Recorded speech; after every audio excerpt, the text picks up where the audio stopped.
Shalom, selamat pagi Bapak Ibu dan Saudara pendengar Blessing Morning. Sungguh kita mengucap syukur pada hari ini kita kembali dipertemukan di dalam renungan Blessing Morning. Biarlah kebenaran firman Tuhan pada hari ini boleh memberikan kepada kita pengertian, kekuatan, sehingga iman kita semakin dikuatkan dan diteguhkan.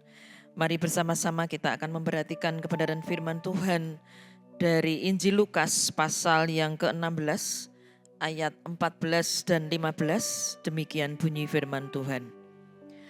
Akhirnya ia menampakkan diri kepada ke-11 orang itu ketika mereka sedang makan, dan ia mencela ketidakpercayaan dan kedegilan hati mereka, oleh karena mereka tidak percaya kepada orang-orang yang telah melihat dia sesudah kebangkitannya.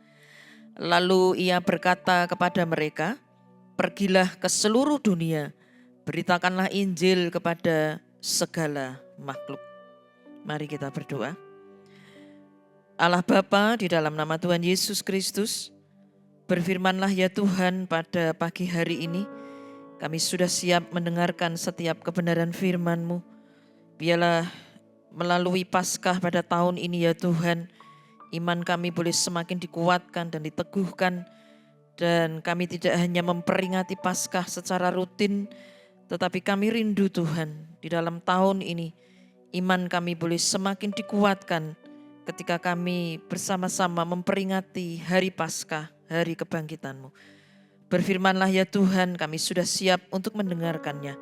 Di dalam nama Tuhan Yesus Kristus kami sudah berdoa. Haleluya. Amin. Tema firman Tuhan pada pagi hari ini adalah kuasa kebangkitan Tuhan Yesus. Tahun ini kembali kita akan memperingati Paskah. Ini adalah momen yang penting untuk kita mengingat kembali peristiwa kebangkitan tubuh Kristus, dan kita akan memperbaharui hidup kita sehingga iman kita semakin kuat dan kita memiliki pengharapan di dalam Yesus Kristus. Kebangkitan tubuh Yesus adalah inti dari iman Kristen dan dasar pengharapan kita.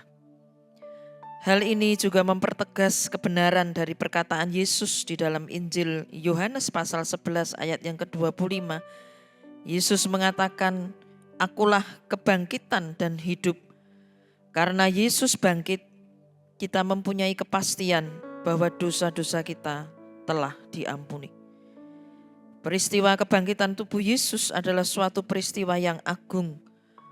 Oleh karena itu Tuhan Yesus merasa kecewa kepada murid-muridnya ketika mereka tidak percaya akan kebangkitannya. Di dalam Injil Markus pasal yang ke-16 ayat yang ke-14 dikatakan, akhirnya ia menampakkan diri kepada ke-11 orang itu ketika mereka sedang makan, dan ia mencela ketidakpercayaan dan kedegilan hati mereka, oleh karena mereka tidak percaya kepada orang-orang yang telah melihat dia sesudah kebangkitannya.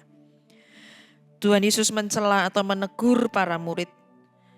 Bagaimana Tuhan Yesus tidak kecewa? Para murid sudah bersama-sama dengan Tuhan Yesus, sudah melihat langsung pelayanan Tuhan Yesus, melihat kuasa Yesus dinyatakan. Mereka melihat secara langsung otoritas yang Yesus tunjukkan dalam pelayanan bersama mereka. Tuhan Yesus mengajar, menyembuhkan, mengusir setan, dan melakukan mujizat. Yesus mencela ketidakpercayaan dan kedegilan hati mereka karena mereka tidak percaya akan kebangkitan Tuhan Yesus. Bahkan para murid tidak percaya kepada orang-orang yang telah melihat Yesus sesudah kebangkitannya. Seperti tertulis di dalam Injil Markus pasal 16 ayat 11 dan ayat yang ke-13. Kata kedegilan berasal dari kata dasar degil yang berarti keras kepala atau kepala batu. Pikiran para murid lebih menguasai mereka daripada kepekaan rohani mereka, sehingga mereka sulit untuk mempercayai kebangkitan Tuhan Yesus. Kita perlu mengenal Tuhan lebih dalam lagi bukan hanya mengenal Tuhan melalui pikiran kita, namun lebih kepada relasi kita dengan Tuhan, sehingga relasi kita dengan Tuhan makin bertumbuh dan kita semakin teguh dalam iman dan pengharapan karena Tuhan Yesus telah mengalahkan maut. Karena itu kita harus belajar mengenal Tuhan Yesus lebih lagi supaya iman kita semakin teguh, hati dan roh kita makin dikuatkan. Iman kita yang makin kuat berasal dari kebangkitan Tuhan Yesus. Hal inilah yang akan menggerakkan kita untuk memberitakan kabar baik. Setelah Tuhan Yesus mencela murid-muridnya, Dia memberikan perintah di ayat yang selanjutnya. Di Injil Markus pasal yang ke-16 ayat yang ke-15. Tuhan Yesus menyuruh murid-muridnya untuk pergi ke seluruh dunia, memberitakan kepada semua orang bahwa setiap orang yang percaya kepadanya akan diampuni dosanya dan hidup kekal bersama Tuhan. Di dalam ayat yang ke-15 dikatakan, lalu Ia berkata kepada mereka, pergilah ke seluruh dunia, beritakanlah Injil kepada segala makhluk. Janganlah kita beralasan tidak mampu atau tidak mempunyai keterampilan untuk menjadi saksi Kristus. Kebangkitan Tuhan Yesus menjadi kekuatan yang dahsyat bagi kita.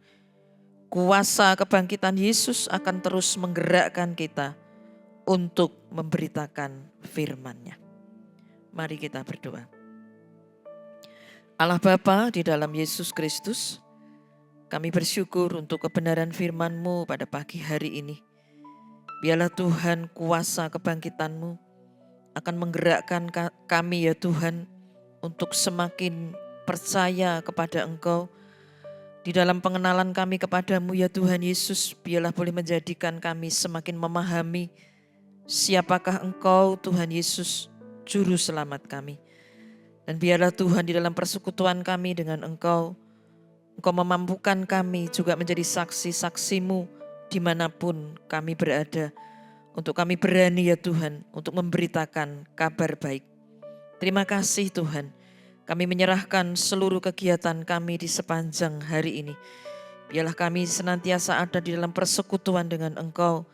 Di dalam pekerjaan kami, di dalam seluruh kegiatan kami senantiasa terhubung dengan Engkau. Terpujilah nama-Mu Tuhan, hanya di dalam nama Tuhan Yesus Kristus kami sudah berdoa dan mengucap syukur. Haleluya, amin.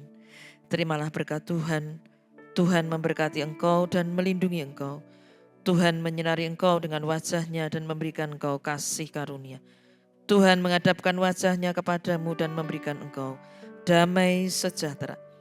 Kiranya berkat damai sejahtera, kekuatan, kasih, penghiburan dari Allah Bapa, Allah Putra, Allah Roh Kudus di dalam nama Tuhan Yesus Kristus senantiasa akan menyertai kita dari sekarang sampai selama-lamanya.